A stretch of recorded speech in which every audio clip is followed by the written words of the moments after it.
நாகம் தவாங்கிரி கமலம் க்ஷணார்த்தமபி கேசவா கிருஷ்ணா, அரக்ஷணம் கூட என்னால உன்னை விட்டு பிரிஞ்சிருக்க முடியாது. விஸ்பர்த்தம் கதம் ஈசீதா, மறக்க முடியுமா பகவானுடைய லீலைகள் எல்லாம் மறக்க முடியுமா? வினோதங்கள் எல்லாம் மறக்க முடியுமா? ஒரு க்ஷணமும் மறக்க முடியாமல் இருக்கக்கூடிய லீலைகளாம் பகவானுடைய லீலைகள். அப்போ ஏற்பட்ட லீலைகள் எல்லாம் மறந்து நின்ன மாத்திரம் தனியாக கூப்பிட்டு போகலாமா? சொதாம நய மாமபி, வைகுண்டம் போகிறதா இருந்தால் நானும் வரேன், நாள் என்னையும் கூட்டிட்டு போங்கன்னு பிரார்த்தனை பண்ணேன்.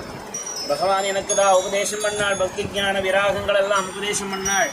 எத்தனையோ சரித்திரங்கள் எல்லாம் சொன்னாள். அர்ஜுனனுக்கு காட்டி கொடுத்தா மாதிரி விஸ்வரூபம் காட்டி கொடுத்தாள். விராட் ஸ்வரூபம் பார்த்தேன். எல்லா விதமான உபதேசங்களையும் பகவான்கிட்ட பெற்றுந்தேன். கடைசியில் பகவான் நாமா மாத்திரம்தான் கதி, ஹரிநாமா மாத்திரம்தான் கதி. ஹரையே நமஹா, ஹரையே நமஹா, ஹரையே நமஹான்னு பகவான் ஹரிநாம கீர்த்தனத்தை மாத்திரம் நமக்கு ரட்சையாக கொடுத்துட்டு வைகுண்டம் கிளம்பி